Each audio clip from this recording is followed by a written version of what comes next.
C'est lui la mémoire de ce pays. Quel est ce pays? On a perdu le président Youlou. On a perdu le président Massamba Deba. On a perdu le président Gwabi.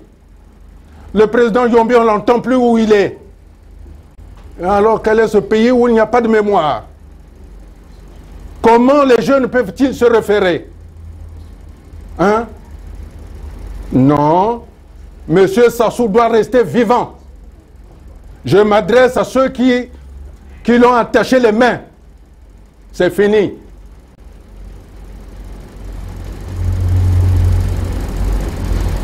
Voilà, mesdames et messieurs, la tristesse que j'ai. Nous avons beaucoup de cadres à l'étranger, ce que vous appelez ici communément la diaspora. Pourquoi toutes ces diasporas sont à travers le monde qui sont des vrais médecins, des vrais enseignants, des vrais professeurs, des hommes d'affaires? Pourquoi ils ne rentrent pas? Pourquoi? Alors faisons tout pour les faire venir. Faisons tout pour les faire venir. Oui, je parle. Alors vous aussi mettez-vous debout pour parler. Le pays n'appartient pas seulement à M. Sassou ni à son clan. Le pays appartient à nous tous. Et si chacun de nous ne se met pas debout, le pays va mourir. Donc mettons-nous debout. Personne ne prendra les armes pour vous tirer dessus. Je vous donne ma parole. Alors vous comprenez, mesdames et messieurs, que dans un village, quand il y a des enfants qui meurent, le chef de village est obligé de dire « oui, c'est moi ». Mais quand il a dit « oui, c'est moi », il doit prendre la décision qui s'impose pour que les enfants ne meurent plus.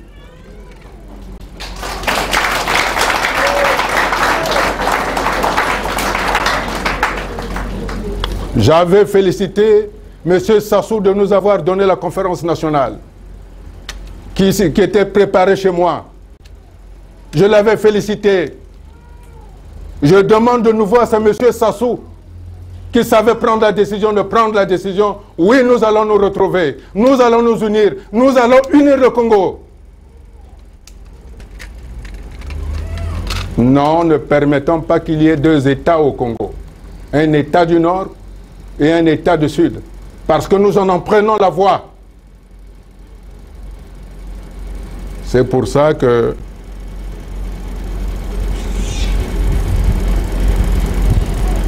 fort du nombre que nous sommes, 3 500 000 habitants, fort de notre superficie, nous sommes capables de nous surpasser. Il n'y aura pas de chasse aux sorcières. Il n'y aura pas de règlement de compte. Mais mettons en place un gouvernement d'union nationale.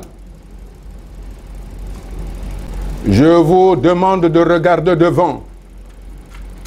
Nous mettrons en place dans chaque district les projets qui conviennent pour que nos enfants aient du travail. Quand on met les projets qui conviennent pour que les enfants travaillent, il y aura les hôpitaux, il y aura les écoles, il y aura les banques. Est-ce normal que les gens qui sont au fin fond du pays là-bas viennent toucher leur salaire ici? Et alors? Voilà, mesdames et messieurs, les journalistes, j'en ai profité pour vous présenter tous mes meilleurs vœux pour que cette année-ci, vous soyez les porte-parole de la population qui demande que ce que le Conseil constitutionnel a dit, c'est le droit, que M. Sassou doit dissoudre l'Assemblée nationale.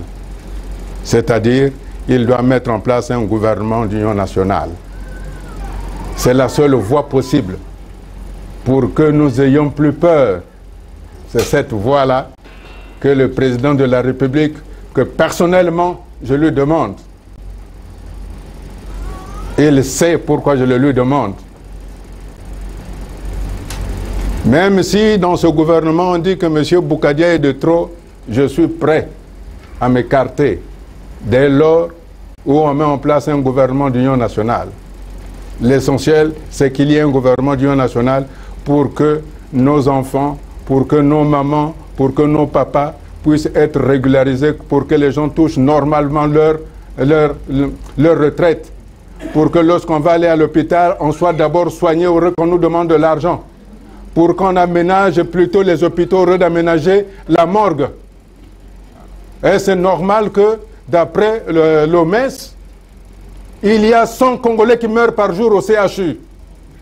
Il y en a combien à Makele, à Talangay, à l'intérieur du pays?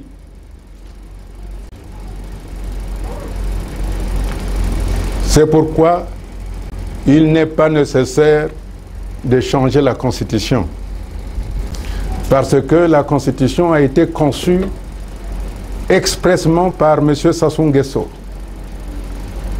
Ça veut dire qu'il avait des conseillers qui lui avaient dit jusqu'en 2016, il pouvait être là. Mais on ne change pas en cours de route. Le costume de M. Sassou lui va bien, mais on ne peut pas détricoter ce costume-là. Si on le détricote, je vous assure, je vous donne ma parole, il y aura 2 Congos. Ça, vous avez ma parole d'honneur. Et M. Sassou sait, quand je dis quelque chose, ça arrive. On ne touche pas à la Constitution. Et le Congo sera un et indivisible. On touche à la Constitution, il y aura 2 Congos. On va souffrir, mais il y aura 2 Congos si on touche à la Constitution. Je vous remercie.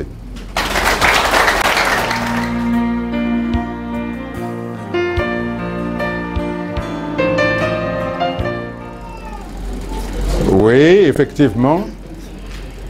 J'ai beaucoup utilisé le nom de M. Sassou Nguesso et non le président. Mais vous pensez que s'il n'y avait rien, je reviendrais là-dessus constamment? Mais vous savez, il y a le respect qui est dû à un aîné. Tout ne se dit pas. Mais quand on parle en parabole, M. Sassou est un sage. Il comprend ce que ça veut dire. Le 20 octobre 1977, à 14 h, en France, dans le 7e arrondissement, à l'école militaire, M. Sassou avait mandaté M. Mathias Nzon et M. Rodolphe Adada, qui étaient alors ses porte-parole officiels pendant la guerre. Et on avait demandé à M. Mathias Nzon et à M. Adada, avez-vous des problèmes pour que vous puissiez travailler avec M. Boukadia? Par 3 fois, la question leur avait été posée. Ils avaient dit non. Ça vous pose un problème que M. Boukadia participe à la reconstruction du pays? Ils avaient dit non.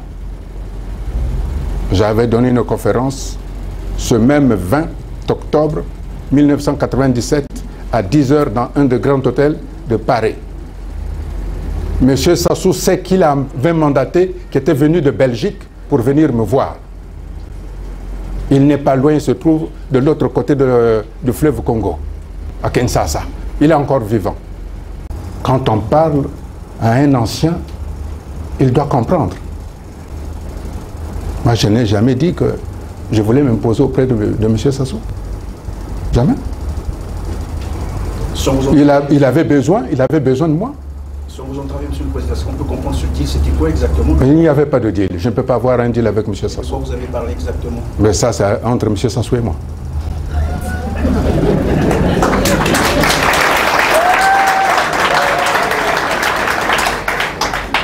Pour votre dernière question, oui. Quand vous voyez la constitution du gouvernement, en dehors de quelques-uns qu'on met là pour pilonner le MCDDI pour que le MCDI explose. D'ailleurs, ils ont atteint leur objectif puisque le MCDI a implosé, donc il n'existe plus. En dehors de ceux-là. D'ailleurs, qui ne sont pas du côté sud du pays. J'ai toujours dit ceci. Et le mieux placé dans cette affaire-là, c'est M. Sassou. Qui était le second du président Youlou? Qui était le second du président Massamba Deba? Qui était le second du président Marien Ngouabi? Qui était le second du président Youombi? Qui était le suivant de M. Sassou, le vrai? Pas celui qu'on nous a fabriqué. Qui? Vous voyez la constitution de nos institutions.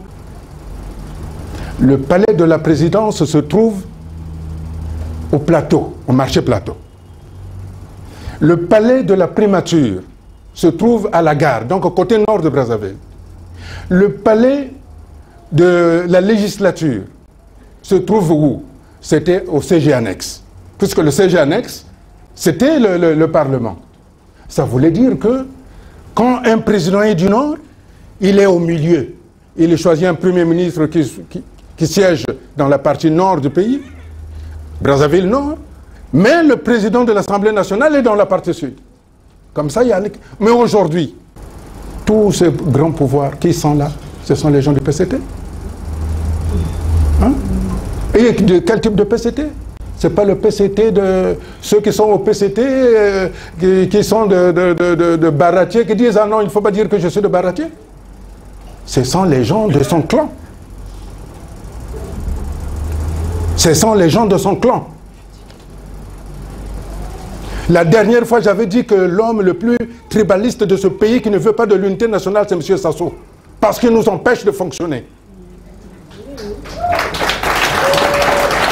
Enfin, il vient de nommer des généraux. Il y a combien de généraux dans ce pays? Il y en a combien? Comptez combien qui sont là. Ceux du Sud, ils sont à la retraite. On les a mis dans un placard. On a beaucoup. Tous les cadres, ceux qui sont dans les directions générales, lesquels qui sont là? Qu'on ne change jamais pendant 20 ans, ils sont restés directeurs généraux des sociétés. Vous avez vu ça où? Alors qu'on a des grands cadres qui traînent à l'extérieur. Hein? Vous avez entendu à Strasbourg, il y a un jeune Congolais qui doit avoir 13 ans, qui a remis en cause le fonctionnement du soleil. Un Congolais. Donc vous dites qu'on n'est pas intelligent dans ce pays?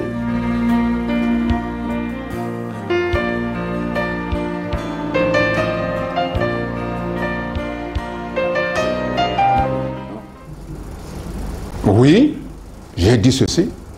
Si nous ne mettons pas en place un gouvernement d'union nationale pour que la République du Congo devienne une nation avec une République une et indivisible, nous arpenterons le chemin du Mali. Vous savez ce qui s'est passé au Mali? Ce qui s'est passé au Mali, c'est que quand il y a eu la sécheresse, dans les années 80, toute l'aide internationale qui venait pour le nord Mali, le pouvoir du sud Mali avait réquisitionné tout cet argent-là, sans pour autant le recéder dans la partie nord du Mali. Et finalement, la partie nord du Mali est devenue le trafic de tout. Au Congo, on a bousillé le sud du Congo par des guerres qu'ils ont voulu. Et on ne fait rien. Alors on les saupoudre, municipalisation accélérée, on construit des routes qui ne sont jamais finies, on construit des structures qui ne sont jamais finies. Mais l'argent a disparu. Et vous dites qu'on ne peut pas arriver à un État du Sud Congo? Oui. Vous avez tous entendu le président Sassou. Vous savez que maintenant je dis le président Sassou parce que je parle de l'État du Nord. Le président Sassou a convoqué des conseils de ministres à Oyo. Vous ne pouvez pas ignorer ça, ça existe. Ça veut dire qu'il a choisi son siège et la capitale de l'État du Nord Congo, qui est Oyo. Oui, à Pointe-Noire, je l'ai redit. Je l'ai même dit ici à Brazzaville, puisque par la suite, le ministre Emmanuel Yoka a circulé dans tous les médias pour dire « Ah non, il n'y a pas de tribalisme, non, le Congo est indivisible ». Mais pourquoi ils ne m'ont pas convoqué pour me dire « Expliquez-nous » si ce n'est pas vrai qu'il y a un État du Nord Congo dans ce pays? Oui, si nous n'arrivions pas à nous entendre, nous aurons un État du Sud Congo. Mais j'espère qu'on n'arrivera pas là parce que moi j'ai besoin de forêts du Nord. J'en ai besoin.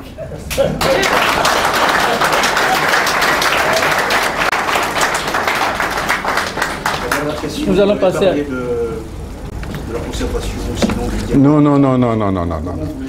Non, non, non, non, non, non, non. Mais, monsieur Perrin, on ne va pas...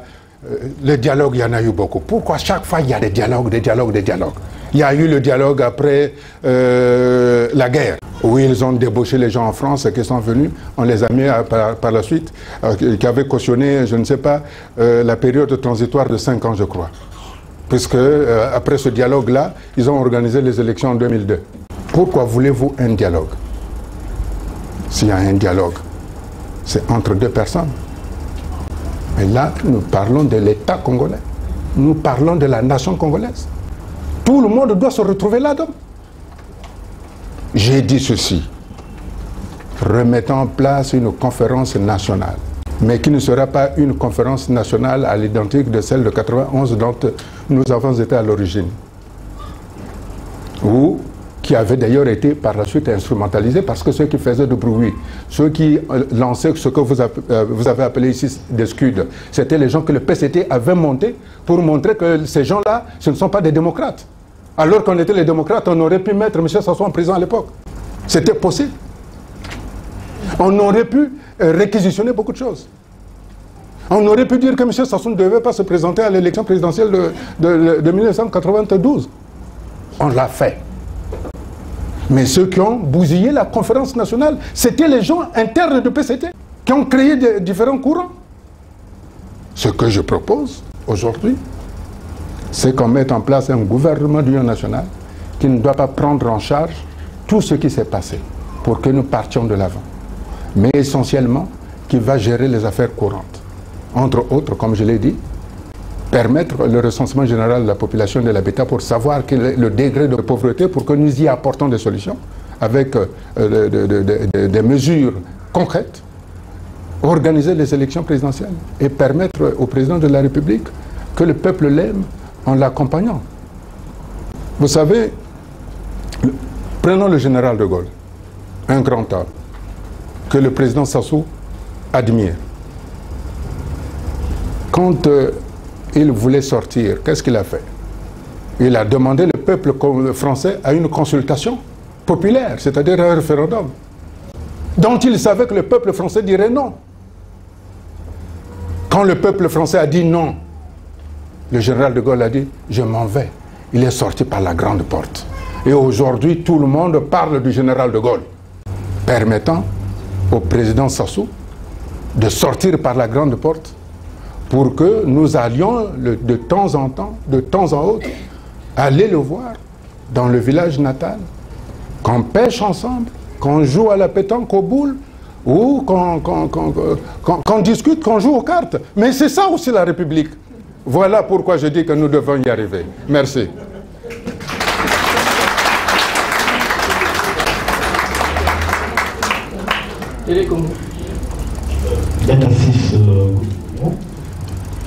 Kimon Sitsango na télévision congolaise, la ligne ya Kituba, Kiu ya tete kele nilati. Mokenanza tu ya kuzaba nani kele Modeste Bukatia, makani ya nisomna isi, wela wapi ikana pempele ya politique, yani kena kuzola samo na isi ya Kongo.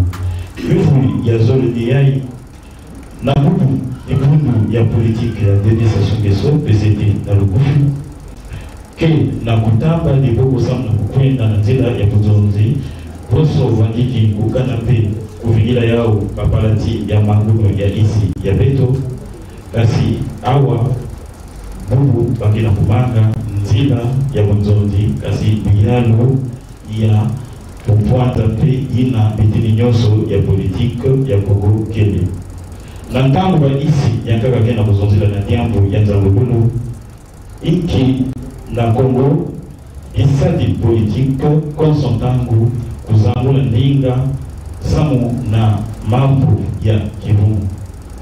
Je voudrais vous remercier, mais je vais répondre en français.